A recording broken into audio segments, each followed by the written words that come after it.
Sir এটা এটা আমার এই কোশ্চেনটা তাহলে করে ফেলি। আপনার ওয়াইফকে অপহরণ করেছিল এই শেখ মুজিবের, তারপর গোলাম মোস্তফার ছেলে, এরা কামালের বন্ধু-বান্ধবেরা। না, গাজীপুর তো নিজে ছিল। আচ্ছা। তো হ্যাঁ, আপনার স্যার, আপনি এটার বিচার চেয়েছিলেন শেখ মুজিবের কাছে। আমার বউ করেন। জি, কন্টিনিউ করেন স্যার এবার। হ্যাঁ, যে আপনি প্রাইম মিনিস্টার, কারণ ঘটনাটা কি ছিল স্যার? ঘটনাটা কি ছিল স্যার, একটু শুরু থেকে বলুন। এটা একটা মানে মজার ঘটনা। আচ্ছা, তুমি শুনতে চাও? তুমি তো আমার বইতে লেখা আছে যদিও। সবাই শুনতে চায় স্যার, সবাই, আমি একা না, সবাই শুনতে চায়। ঘটনাটা হচ্ছে, আমার এক খালাতো বোন, তার নাম তাহমিনা। তার বিয়ে ঠিক করেছিলাম আমি আর নিম্মি কর্নেল রেজার সাথে, যে আমাদেরকে জুনিয়র চাকরি। তার সাথে বিয়ে হবে, অনুষ্ঠান হবে লেডিস ক্লাবে। তো দুপক্ষেই আমাদের পরিচিত, অতএব আমরা হলাম ভায়া মিডিয়া। ঠিক আছে। তখন আমরা কি করলাম, সমস্ত অ্যারেঞ্জমেন্ট আমাদের উপরে দায়িত্ব আসলো। তো কাকে রাখি আর কাকে বাদ দিই, এত মানুষের সাথে পরিচিতি। তো আমরা যাই হোক বেশ ভালোই, প্রায় 2-3 হাজার লোকের মতো লোক ইনভাইট করা হলো, দুই তরফে। চলছে বিয়ার আসর। তখন আমার একমাত্র শালা, যার নাম বাপ্পি, ও ম্যাকগিল ইউনিভার্সিটিতে পড়তো, ওখান থেকে ছুটিতে আসছে দেশে। He was also present in the ceremony. আমি আর নিমিত দুই পক্ষের মানে হোস্ট বলতে পারো, সবাই দেখাশোনা করছি। বাপ্পি বসে আছে ছেলেদের যেখানে বসার জায়গা সেখানে। তখন লম্বা চুলে একটা ফ্যাশন ছিল আর he has just come from Canada, তো লম্বা চুল, and he had beautiful hair, and he was a handsome man. আমার মতো এত খারাপ চেহারার লোক ছিল না। ওটা অনুষ্ঠানের শেষ হওয়ার আগে বলবো স্যার, জি বলেন। আচ্ছা, তারপর তোমার ও বসেছিল অন্যান্য গেস্টদের সাথে। তার পিছনের রোতে Gazi Golam Mostafa and his wife was also invited in that function from the other side, not from our side, মানে ছেলে পক্ষের। বুঝতে পারছি। তো গাজী গোলাম মোস্তফার ছেলেরা আর তার সাঙ্গবঙ্গ পিছনের রোতে সিটে বসা। তাদের মধ্যে একটা ছেলে বাপ্পির চুল টান দিল পিছন থেকে। তো বাপ্পির পিছনে, ভদ্র মানুষ, বিদেশে থাকে, বিদেশে বড় হয়েছে, পিছিয়ে বললো, কিছু বলে নাই, সামনে আবার ওরা চুল টান দিল। দ্বিতীয়বার টান দেওয়ার পরে বাপ্পি পিছনে তাকে দেখো যে একটা ছেলে হাত সরিয়ে দিল। তখন বল যে তুমি চুল টান দিয়েছ? বলছে হ্যাঁ। বলে কি কেন? সেটা আমরা দেখছিলাম যে এত সুন্দর চুল, এটা কি পরচুলা না আসল? আচ্ছা, চিন্তা কর। সে তখন ইউনিভার্সিটিতে পড়ে, আর এই কুচকে ছেলে তখন বোধহয় স্কুলেও পড়ে না, বা স্কুলে 6-7 ক্লাস হবে। তখন বাপি বলে, বেয়াদব ছেলে, তুমি আর এখানে বসবে না, তুমি অন্য কোথাও গিয়ে বস। ওরা বেরিয়ে চলে গেল। আমরা কিন্তু কিছুই জানি না, মানে আমি আর নিমি এত ব্যস্ত, দুই পক্ষকে দেখাশোনা, খাওয়া দাওয়া চলছে। হঠাৎ দেখলাম দুটা মাইক্রোবাস, রেড ক্রস আর একটা গাড়ি, সবুজ রঙ গাড়ি আগে, পিছনে দিয়ে মাইক্রোবাস। মাইন্ড ইউ, তখন কিন্তু আমার নিজের personal security guard with wireless মজুদ লেডিস ক্লাবে। আমি কুমিল্লা থেকে আসছি বিয়ের জন্য। তো ন্যাচারালি আমাদের গার্ড নিয়ে চলাফেরা, এটা তো আর্মির নিয়ম, এটা তুমি জানো। আসলো, থামলো, দুইটা মাইক্রোবাস থেকে প্রায় 8 জন ট্রেনগারধারী সাদা পোশাক পরা লোক নামলো, আর ফোকসো গাড়ি থেকে নামলো গাজী গোলাম মোস্তফা স্বয়ং। তার স্ত্রী কিন্তু উপস্থিত মেয়ে মহলে। উনি গাড়ি থেকে নেমেই চিৎকার করতে শুরু করলেন, মেজর ডালিম কোথায়, মেজর ডালিম কোথায়, মেজর ডালিম কোথায়। বহুতবার বাড়ছে, আর সহ্য করা যায় না। আমি অবাক হয়ে গেলাম, এরকম চিৎকার করছি কে? তখন একটা ছেলে এসে, একজন হিওজে ট্র্যাক প্লাটুনের একটা ছেলে, আমার নামটা মনে নাই, এসে বললো যে ভাই আপনাকে খুঁত করতে এই চিৎকার করতে এই তো গাজী গোলাম মোস্তফা, তার সাথে 8-10 জন ট্রেনগারধারী লোক আছে। মাইন্ড ইউ, তখন কিন্তু army was deployed in the whole country to recover illegal arms.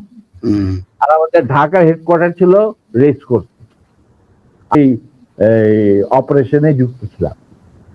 যাই হোক, আমি বাইরে আসলাম, আসে গাড়ি গোলাম মোস্তফার সামনে বারান্দাতে। আমি মেজর ডালিম, আপনি আসুন, আপনার বেগম সাহেব তো আছেন ভিতরে, আপনি আসুন, বরবধূকে আপনি দোয়া করে দিন। হারামজাদা বারবার আর্মির আজকে আমি উচিত শিক্ষা দেব। আমি দেখলাম আমার চারদিকে ঠেকাইলেও প্রায় 4-5 জন মানুষ, আর 4-5 জন খালে দাঁড়িয়ে। আমরা এটা কি, আমি একজন ট্রেন মানুষ, আমার স্কট আছে ওখানে প্রায় 4-5 জন, ওয়্যারলেস আছে, I can call anyone any time, MP unit যে ইউনিট দরকার হয়। এই কি অবস্থা, একটা বিয়ে বাড়ির মধ্যে এরকম একটা হুলস্থুল কাণ্ড।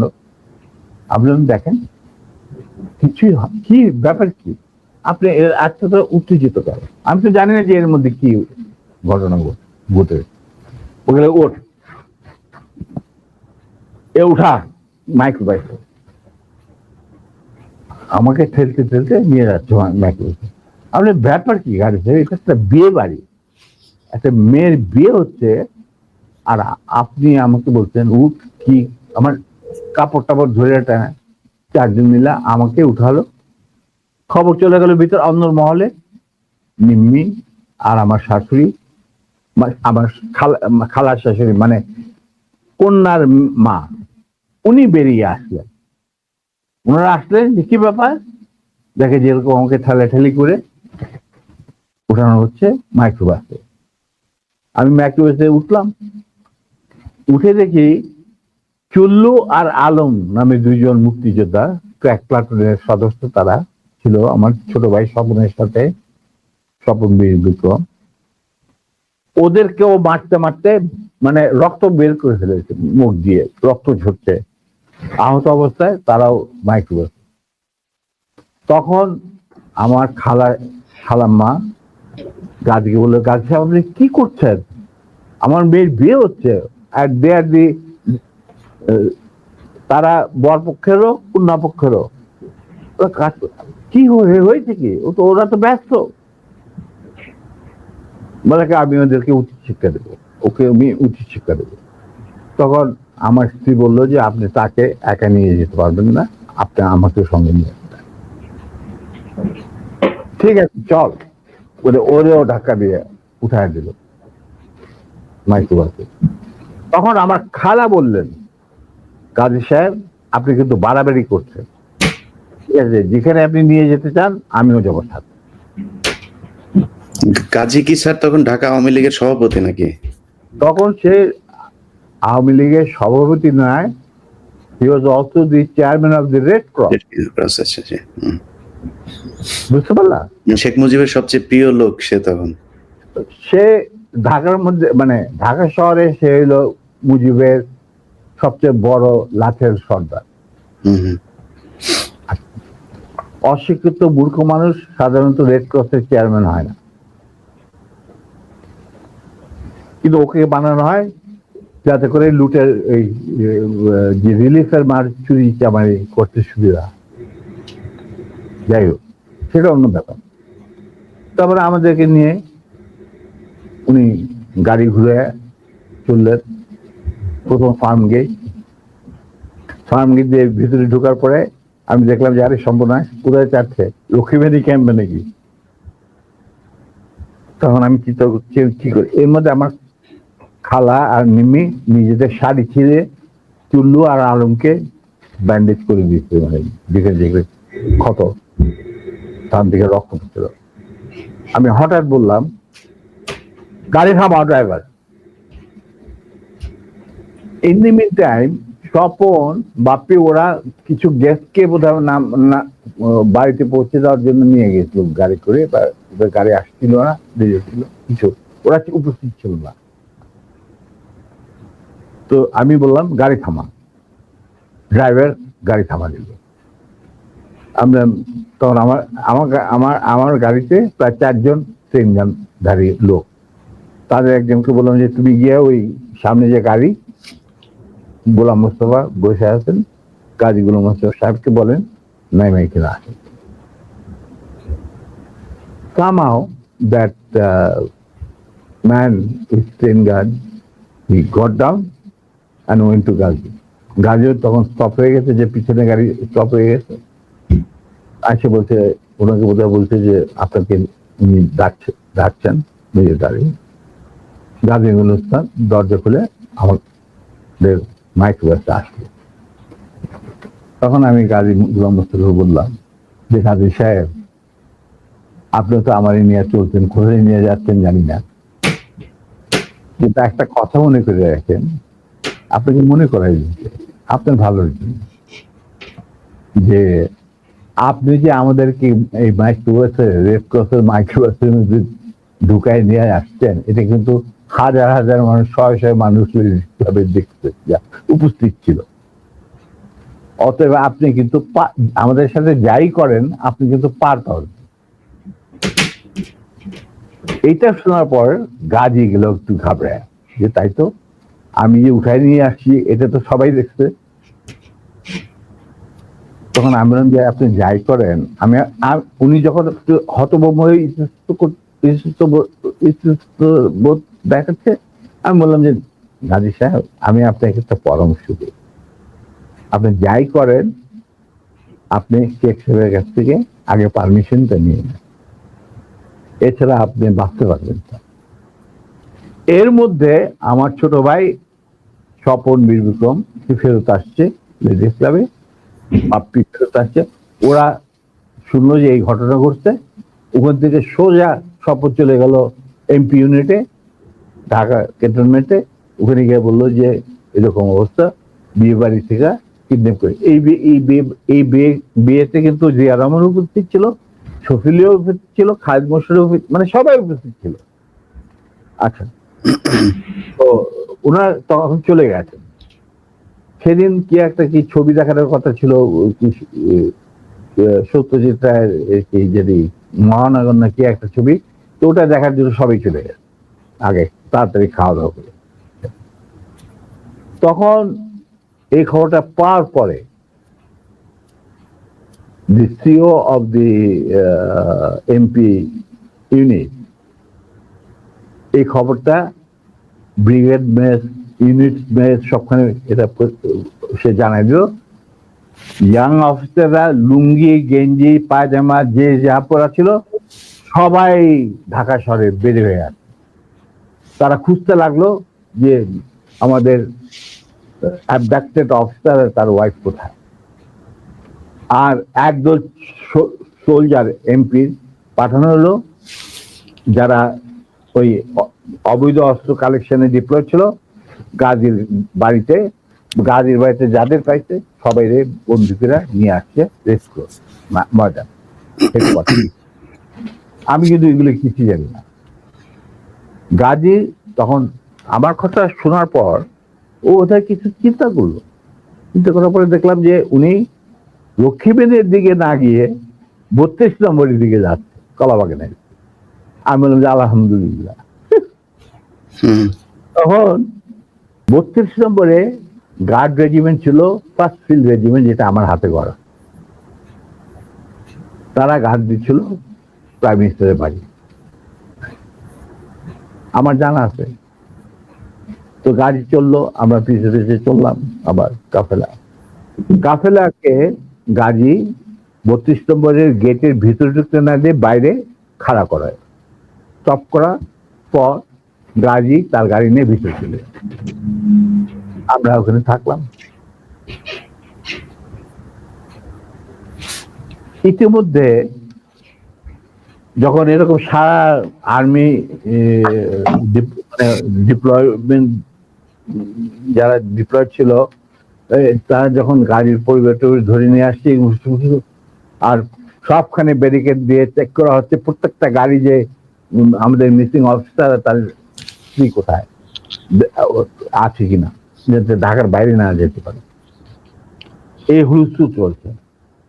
আমাদের তখন রেসকোর্সের কমান্ডার ছিলেন মেজর মুভমেন্ট, সিও ফার্স্ট লান্সার। তো উনি মেজর মুভমেন্ট ছিলেন অপারেশন ইনচার্জ, পরে লেফটেন্যান্ট কর্নেল। আচ্ছা, যাই হোক, তখন আমরা বললাম যে গাড়ির ভিতরে গেল কি বলবে। ঠিক সেই সময় দেখলাম একটা সাদা টয়টা গাড়ি আসলো, ড্রাইভিং সিটে বসা স্বপন, পাশে বসা আমার বোনের জামাই লিটু, আবুল খায়ের লিটু, যে নাকি বেঙ্গল গ্রুপের মালিক, বিরাট ধনী ব্যবসায়ী। ওই সালমান রহমান তোমানের সাথে সবাই একটা। যাই হোক, ওরা দুজন আর এসপি মাহবুব সঙ্গে। এসপি মাহবুব ছিল মুজিবের খুবই বিশ্বস্ত একজন কিলার, মানে তাকে যে সমস্ত এই মানুষের মারা তারা হতো আর কি। ঢাকা জেলার SP SP Mahbub, not major. He was given during the war he was given rank of a captain. Mahbub was a good friend of mine, and anyway, ওদের গাড়ি যখন আসলো আর গাড়ি থেকে পরে আমি এই গল্প মাহবুবের কাছে শুনছি যে স্বপন এই ক্যান্টনমেন্টে জানানোর পর সে চলে গেল মাহবুবের বাসা। মাহবুবের কিন্তু সেই বিয়েতে আসার কথা। তো সে ওয়্যারলেসে জানাইছে যে আমি মানিকগঞ্জ থেকে ফিরছি, খুব সহসাই আমি বিয়ে বাড়িতে আসছি, এটা আমার দেরি হবে। তো স্বপন চলে গেছে তার বাসায়। সে থাকতো মিন্টন রোডে, মানে ক্লাস 1 গ্যাজেটেড অফিসারদের জন্য একটা এনক্লেভ আছে, তুমি হয়তো জানো, দেখেছো কিনা জানি না। তখন বাংলো ছিল, এখন বোধহয় মাল্টি ফ্ল্যাট, ওই ইন্টারকনের সাথে। তো সেখানে মাহবুব থাকতো একটা ফ্ল্যাট। তো ফ্ল্যাটে লিটু আর স্বপন গিয়ে উপস্থিত হয়েছে। ঠিক সেই মুহূর্তে Mahbub was getting ready to come to marriage ceremony. Manikganj থেকে ফিরে আসছে। উপরে এটা দেখা যায় মাহবুব কাপড় টাপড় পরতে, চুল আছে। তখন লিটু আর স্বপনকে দেখে বললো যে কি ব্যাপার, তোমরা এখানে কেন? আমি তো আসছি, আমি তো বলছি তোমাদের জানাইছে, আমার অফিস থেকে জানানো হয়েছে, জানানো হয়নি যে আমি দেরি হবে মানিকগঞ্জ। হ্যাঁ, কিন্তু মাহবুব এক ঘটনা ঘটছে। বলে কি ঘটনা? যে নিম্মি আর ডালিমকে উঠায় নিয়ে গেছে গাজীর গরম বিয়ে বাড়ি থেকে। কোথায় নিয়ে গেছে, কি হয়েছে জানি না, তবে তার পরিবারের সবাই এখন অ্যারেস্ট করা হয়েছে। তারা সব ওই সাউদি উদ্যানে আছে, মানে রেস্ট করছে। আর্মি সারা ঢাকা শহরে ছড়ায় পড়ছে। তার প্রত্যেকটা গাড়ি চেক করতেছে যে looking for the missing officer and abducted officer and his wife. মাহবুবকে চাই নাকি? এটা তো সাংঘাতিক কথা।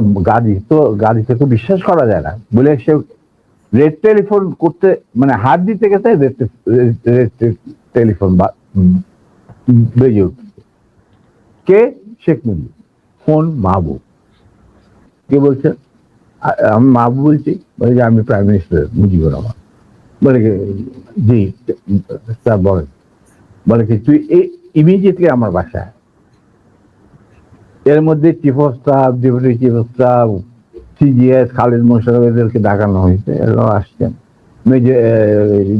কর্নেল নুরুজ্জামান, রকিবানী চিফ, উপস্থিত আসছেন সবাই। জিয়া রহমান অলসো কেম, ডেপুটি চিফ। আচ্ছা, মাহবুব তখন বলেছে চলো, তখন লিটুদের গাড়িতে বসেই ও চলে আসলো। তো ওই গাড়িটা যখন গেল, গাড়ির নাম্বার দেখে আমি বুঝলাম যে উই আর সেফ, আমাদের মারবে না।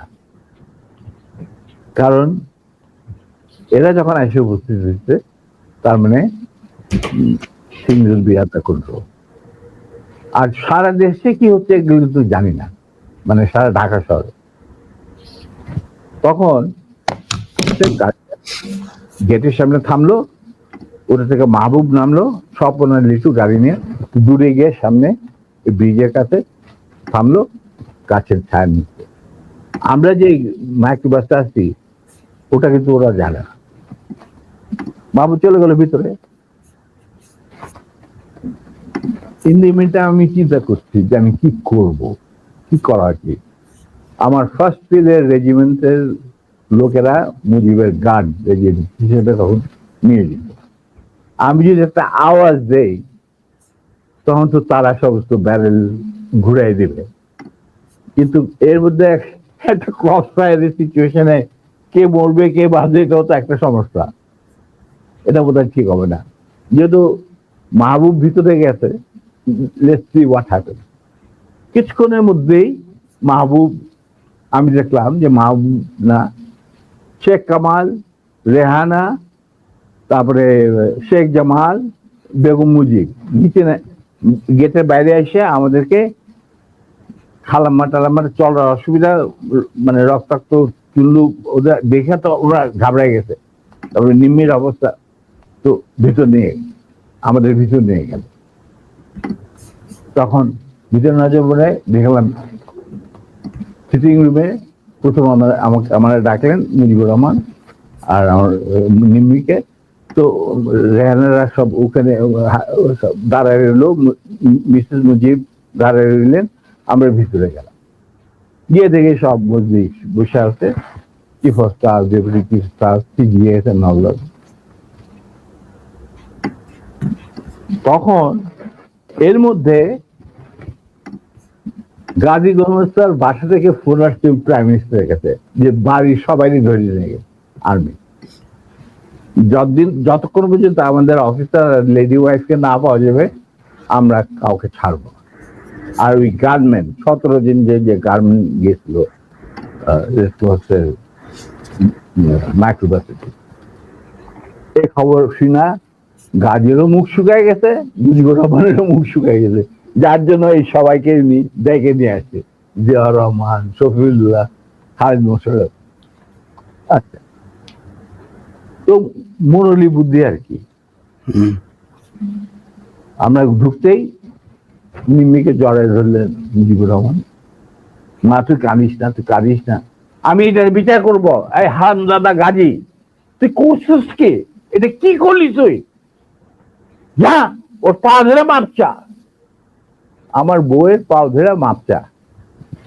গাজী একটু অগ্রসর হওয়ার পর আমার বউ বলল, নিজের চপ্পল খুলে বলল, খবরদার, তুমি আমার ক্ষমা পাওয়ার যোগ্য নয়, আমি তোমাকে ক্ষমা করতে পারবো না, তুমি পিছিয়ে যাও। মুজিব আর বাকিরা তো সব চুপ করে বসে, আমি চুপ করে দাঁড়িয়ে। তখন বলতেছে মা, আবার মুজিব আমার বউ নিম্মিকে জড়ে ধরে বললো, মা আমি এর উপযুক্ত বিচার করব, তুই আমার ভরসা রাখ। তখন আমার বউ বলছিল, নিম্মি বলছিল যে চাচা, যাদের রক্তের উপরে আপনি আজ দেশের প্রধানমন্ত্রী, তাদেরই আজকে রক্ত ঝরাইতে হয় স্বাধীন দেশে গাজীর মতো একটা কম্বল চোরের হাতে। এর বিচার আপনি কি করবেন? আমি বিচারের মামলা, আল্লাহ তার বিচার করবে, আমি আপনার কাছে কোনো বিচার চাই না। তখন আবার মুজিব, বেগম মুজিব ওদেরকে উপরে নিয়ে যা, তখন উপরে নিয়ে বোধ নাস্তা টাস্তা কি জানে। এরপর আমরা বলি যে একটা কর, শফিলা তুমি ওই আর্মি কন্ট্রোলে ফোন করে মোমিনরে বলো গাজীর পরিবারে ছেড়ে যাবে। তো শফিলা পিক আপ দি ফোন, রেড ফোন, ফোন করলাম মেজর মোমেনকে। মেজর মোমেন বললেন, sir I am sorry, we are deployed to recover the miscreants and the illegal arms operation আমরা নিয়োজিত। আমি কিভাবে একজন 17 জন অস্ত্রধারীকে ছেড়ে দিতে পারি? Kazi has to produce the missing officer, his wife and এই 17 জন অস্ত্রধারীকে আমাদের কাছে সুপর্দ করতে হবে। তারপরে আমি ডিসাইড করব আমি গাজীর ফ্যামিলিকে ছাড়বো কি ছাড়বো না। অবস্থা গেল আরো বিগড়ে, মুজিবও কাপাকাপি শুরু, ওদের গাজীগুলো মতো তো বুক শুকায় শেষ। আর সকালবেলা দেখো prime minister sir prime minister desires or not desire, ওনাকে বলেন উনি লিখিত অর্ডার দিল আমি সেটা মানবো না, because I have got my mandate which I have for my chief of staff. এখানে কোনো ভাই বোনদের ব্যাপার না, এটা হলো লিগাল ম্যাটার, লিগাল ব্যাপার। তখন ছবি বললে তবু দেখো মোমেন্ট, তুমি যদি একটুখানি normal star please don't, I have got my moral ethics, I am promise bound touching the Quran when I got commission. আমি এটা আপনার এই কোন রকম আকুতি মিনতি আমি শুনবো না, বিয়ন্ড মাই ডিগনিটি বলে উনি ফোন রেখে দিল। তখন মুজি সবই শুনলেন, যে স্যার এরকম ব্যাপার, এটা তো লিগাল কমপ্লিকেশন দেখা দিচ্ছে। তখন বলে আর একবার তুই ফোন কর। তো মুজিবুর রহমান শহরে বললো, শহীদুল্লাহ আবার ফোন করলো, আমরা দাঁড়ায় আছি, আমি দাঁড়ায় আছি, নিমের হাতে উপরে চলে গেছে। ফোন করার পরে শহীদুল্লাহ বলে যে লোক moment, I request you once again please. তখন মুজিবুর রহমানকে দিয়ে আমার দে, উনি ফোন নিয়ে বললেন মেজর মোমেনকে যে আমি মুজিব বলছি। He said, sir, I have no time, I am running a big operation and I am the commander. I am sending one of my officers to your residence. He will explain whatever I have got to say. So he dropped the phone. মুজিবের মুখ শুকিয়ে গেল। এখানে যারা বসা কি জিয়া রহমান আর খালেদ মোশাররফ, নুরুজ্জামান, এরা সব করে বসে শফিউল্লাহ কি করা যাবে। Within 5 minutes Captain Shahid arrived. He was from Cavalry and he was a friend of mine during the student days. আমরা একসাথে কন্টেম্পোরারি ইউনিভার্সিটিতে ছিলাম আর কি। ও হলো তোমার কি বলে এটা লালবাগের ছেলে, আমরা ছিলাম মালিবাগ। যাই হোক, সরি ও আমরা দোস্ত মানে বন্ধু। তো captain he was a repatriated officer anyway. তো শহীদ আসছে, আসার পরে তখন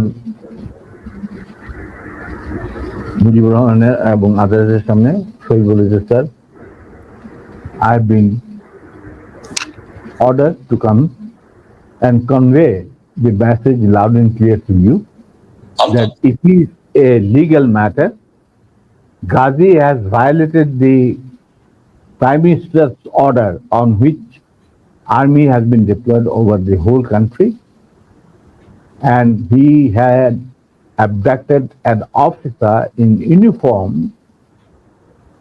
and his wife while he himself is engaged in this operation along with 17 gunmen in the Red Cross microbus.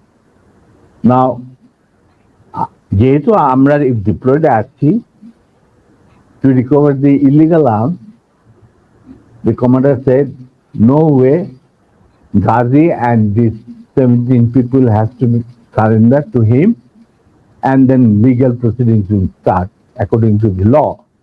Hmm hmm দেশে ইমার্জেন্সি চলছে, আমাদেরকে প্রাইম মিনিস্টার খুব ঝুঁকিপূর্ণ দায়িত্ব দিয়েছেন, আমরা আমাদের যথাসাধ্য চেষ্টা করে যাচ্ছি। তখন বলে স্যার আমার আর কিছু বলার নেই, আপনার যদি কিছু বলার থাকে আমাকে বলা হয়েছে শুনে আমাদের কমান্ডারকে জানান। না ঠিক আছে, তুমি যাও বাবা। তো শহীদ চলে গেল। এরপর শেখ মুজিব আমাকে বললো তুই মাফ করে দে। আমি স্যার আমি তো বললাম। স্যার শেখ মুজিবকে কাউকে বোধহয় আপনি মানে অফিসিয়াল কোনো এগুলি মানতো না। আমাকে আমাকে তুই করে বলতো, কারণ আমার একটা পারিবারিক সম্পর্ক ছিল তো। না উনি তো মাহবুবকেও তুই করে বলতো, গোলাম মোস্তফাকেও তুই করে বলতো, শফিউল্লাহকেও তুই। আমি জানি না, কিন্তু আমাকে উনি তুই করে বলতেন। আমি তো ওবার থেকে যে কোনো সময় গিয়ে ডাক্তার যাইতাম, খাবার খাইতাম বসে। কই মাছ পছন্দ করতেন, ওই ওনার চৌবাচ্চা সবসময় বড় বড় কই মাছ থাকতো, আরামসে খাইতাম চলন বিলে কই মাছ, কোনো অসুবিধা নেই। আমার তো গতিবিধি ছিল খুবই খোলা, মানে আমি যে কোনো সময় যাইতে পারতাম, যে কোনো সময় ডাকলেই চলে যেতাম। উনি প্রায় ডাকতেন আমাকে আর্মির খবর না জন্য। জি স্যার। তো এখন উনি বললেন ঠিক আছে দাঁড়েন, যা আমি বিচার করব। আমি স্যার ভেরি গুড। তো এই আমার গাড়ি বাইক করে ওরা বাসায় পৌঁছে দিয়ে, ওরা নিবে এদেরকে বাসায় পৌঁছে, মানে মার্সিডিজ। আমি স্যার নট নিডেড, বাইরে স্বপন আছে, আরো 2-4 দিনের মধ্যে আসে পড়তে, গাড়ির কোনো অভাব নাই, আমরা চলে যাব, আপনার গাড়ি দেওয়ার দরকার নেই। বলে কেন শোনো এক কাজ, আই গাড়িগুলো আরামদাদা তুই যাবি এ দেশেতে, বিহার বাকি কাজ যে সম্পূর্ণ হয় নাই সেটা সম্পূর্ণ করেন। নিমে বলল খবরদার তুমি আর লেডিস ক্লাবে ঢুকার তোমার কোনো অধিকার নাই, তুমি সেটা লস, তুমি যাবে না, ইউ উইল নট গো। তখন চুপ, তোমরা চলে যাই। আমরা চলে আসলাম। আসার পরে কন্যা সম্প্রদানে যে বাকি কতগুলি থাকে না রকম রকম, ওই সমস্ত সম্প্রদান করা হইল। এরপরে 2 দিন পরে আমি কুমিল্লায় ফিরে চলে আসবো। হঠাৎ শেখ মুজিবুর রহমান সাহেব ডাকলেন চিফ অফ স্টাফ শফিউল্লাহকে। ডাকার পরে কি কথা ছিল জানি না, উনি ফেরত এসে বললেন যে Dalim you can go back to Comilla now, you too তোমার তোমার একটা তোমার এই তোমার নিমের ঘটনাকে নিয়ে এর মধ্যে তো অনেক গোলমাল হয়েছে। এটা আমার বইটা আছে যে কি অবস্থা আর্মির মধ্যে উত্তেজনা না, অল দিস থিংস, এগুলো আমি ডিটেলসে যাচ্ছি না। উনি বললেন যে একটা কোর্ট অফ ইনকোয়ারি করতে হবে। আজব ব্যাপার, দোষ করলো গাজী, কোর্ট অফ ইনকোয়ারি হচ্ছে আমার। তা আমি বললাম যে ঠিক আছে স্যার, কোর্ট অফ ইনকোয়ারি করতে করেন। তা আমি আর কুমিল্লায় যাওয়া বন্ধ হলো। এরপরে আর আমার কুমিল্লায় যাওয়া হয়নি। উনি কি করলেন, হঠাৎ একদিন, না এরপরে আমি কুমিল্লাতে ফেরত চলে গেলাম কোর্ট অফ ইনকোয়ারি শেষে। কুমিল্লায় থাকা অবস্থায় হঠাৎ একদিন ঢাকা থেকে ফোন আসলো যে 13 জন না অফিসারকে আর্মি থেকে বাদ দেওয়া হয়েছে। ইনিশিয়ালি 65 জন অফিসারকে এনলিস্ট করা হয়েছে, আর প্রথম যে 7 জন অফিসার লিস্ট বাইরে হয়েছে PO9, প্রেসিডেন্সিয়াল অর্ডার 9 একটা ছিল তখন। কোনো কারণ দর্শনের ব্যক্তি রেখে আপনি যে prime minister was entitle to sack anyone from the service, এবং সংসদ সদস্যদেরকেও। হ্যাঁ। তো P1 এটাকে বলা হইতো প্রেসিডেন্সিয়াল অর্ডার নাম্বার 9, PO9। তো ওই PO9 এর আমাদের আমি আর আমার নাম প্রথম, তারপরে নূর, বাকি 5 জন। তো নূর, আমি এই ঘটনা যখন ঘটে খবরটা আমি ঢাকা থেকে পাই রাত্রেবেলা। সেদিন আমার বাড়িতে একটা পার্টি ছিল কুমিল্লায়। আমি আমার স্কুলে আমি কুমিল্লা জিলা স্কুলে পড়াশোনা করছি, স্কুলের টিচারদের আর ভিক্টোরিয়া কলেজ থেকে পরীক্ষা দিয়েছিলাম, ওই কলেজের সমস্ত প্রিন্সিপাল থেকে সমস্ত প্রফেসরদের আমি বাড়িতে একটা দাওয়াত করছিলাম। তো পার্টি চলছিল, তখন হঠাৎ নূর আমাকে ফোন করে ঢাকা থেকে জানাইলো হি ওয়াজ দেন এডিসি টু জিয়া রহমান, যে স্যার আমাদেরকে তো স্যাক করা হয়েছে পিও 9 এর আন্ডারে। খবরটা আসছি ব্রিগেড কমান্ডার নাজিমুল হুদার কাছে। তো নাজিমুল হুদা আমাকে খুব ভালোবাসতেন, যুদ্ধের সময় আমরা একসাথে ছিলাম, কয়েকটা অপারেশনও করছি আমি ওনার সেক্টরে থেকে। হি ওয়াজ এ ফাইন ম্যান। উনি আগরতলা ষড়যন্ত্র কেসের মধ্যে একজন আসামি ছিলেন। যাই হোক, টু কাট ইট শর্ট, উনি এই ব্যাপারটাকে মানিয়ে নিতে পারেন। এর পরের দিন উনি আমাকে নিয়ে বললেন যে আমি যাচ্ছি ঢাকায় যে আসলাম, সন্ধ্যার সময় গেলাম শেখ মুজিবের বাড়িতে। He also had an easy access to Sheikh মুজিবের house. গিয়া শেখ মুজিবকে একটা রেজিগনেশন লেটার দিয়ে বলো, sir this is a resignation I am serving, I am submitting, এটার official copy will come due process to due process. Mujibur Rahman was federal class. এতে কি রাজু তুই কেন? Sir I am no more interested. যেই আর্মিতে আমরা কোনো কিছু লোভে আমরা আর্মিতে চাকরি করি না, না পয়সার লোভে না কোনো গোষ্ঠীর লোভে। আমরা শুধু আমাদের দেশের খেদমত করার স্বার্থে আর নিজেদের আত্মসম্মান বজায় রাখার জন্য আমরা ইউনিফর্ম ধারণ করি এবং ওথ নিই। যেখানে আমাদের ইউনিফর্মের কোনো মূল্য নাই, আমি সেই আর্মিতে চাকরি করি। যদি আপনি আমার অনেক কাছের লোক, তবে আপনার প্রতি আমাদের শ্রদ্ধা থাকবে। এদের যদি আপনি চাকরি থেকে বাদ দেন, আমি সে জায়গায় চাকরি করতে না পারি। ইউ বিকাম ভেরি ইমোশনাল, তোরা খালি তোদের দিক দেখো, আমার দিকটা কেউ দেখে না। তখন উনি বললেন যে স্যার আপনার দিক দেখা আপনি যথেষ্ট, আর অনেক লোক আছে, বাস this is my final decision. আমরা বেরিয়ে আসছিলাম সালাম জানায়, তখন মুজিব আমাকে বললো যে দাঁড়িন তুই একটু থাম, হুদা তুই একটু বাইরে যা। হুদা বাইরে গেল, আমার বললো যে তুই আর নূর আমার সাথে রাখবি বাসায় যত তাড়াতাড়ি সম্ভব। তো গেলাম মুজিবের, আমরা প্রথম যাইতে চাই না, কেন যাবো ওখানে, সেই জন্য। যাই হোক, আবার রিমাইন্ডার আসলো মুজিবের তরফ থেকে, তখন তো আর মানা করা যায় না। গেলাম, যাওয়ার পর that was the last meeting between us and between me and Sheikh Mujib পরিবার। যথাযথ 3 তলায় এই রুমে যেখানে গোপন মিটিং হতো, ওখানে গেলাম। রেহানা চাটা দিয়ে গেল, আমি নূর আর তো আমরা চাটা খেলাম। সেসব বলে দেখো বাবা, তোরা শুধু তোদের সাইডটা দেখা, আমার সাইডটা দেখ, আমার তো পার্টি নিয়ে চলতে হয়, আমি তো একজন রাজনীতিবিদ, পার্টি বাদ দিয়ে তো আমি চলতে পারি না। আমরা তো কোনো রাজনীতি ইনভলভ না, পার্টি কেন করে চালিতে হয়, কিভাবে চলবে, সেটা এই সমস্ত ব্যাপারে আমাদের কোনো জ্ঞানই নেই।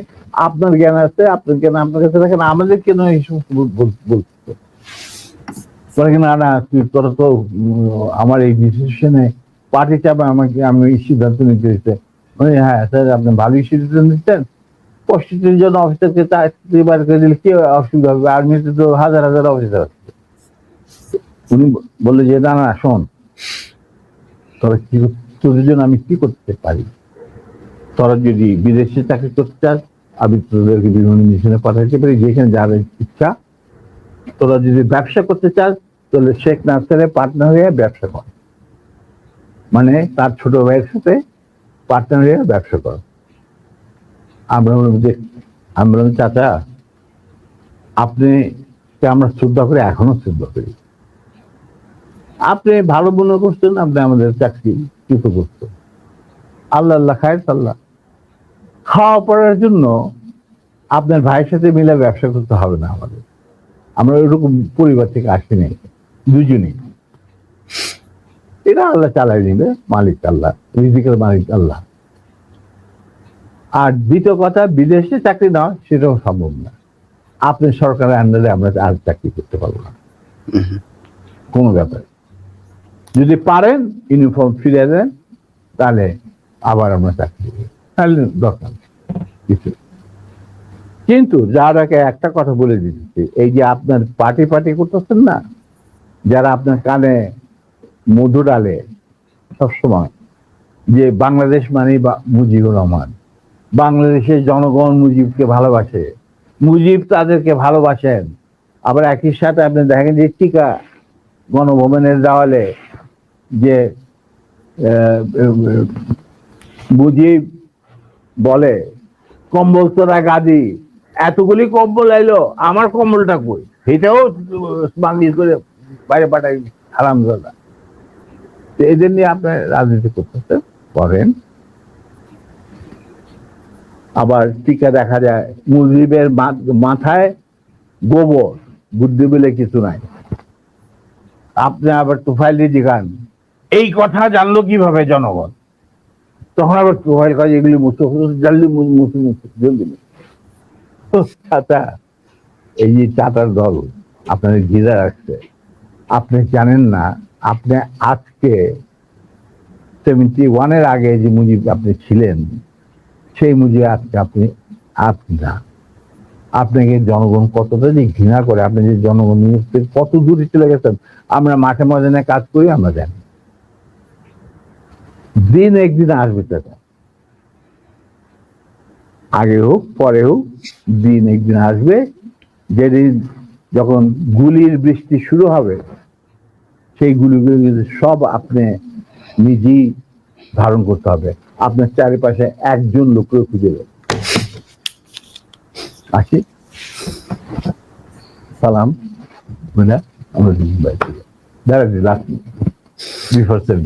স্যার, আপনার অ্যাসিস্ট্যান্ট যারা আছে তারা আমাকে একটু হারি আপ করতে বলছেন। আমি এক কথা একটা কোশ্চেনের উত্তর নেই, যে শেখ মুজিব বেশি খারাপ মানুষ ছিল না শেখ হাসিনা বেশি খারাপ ছিল স্যার?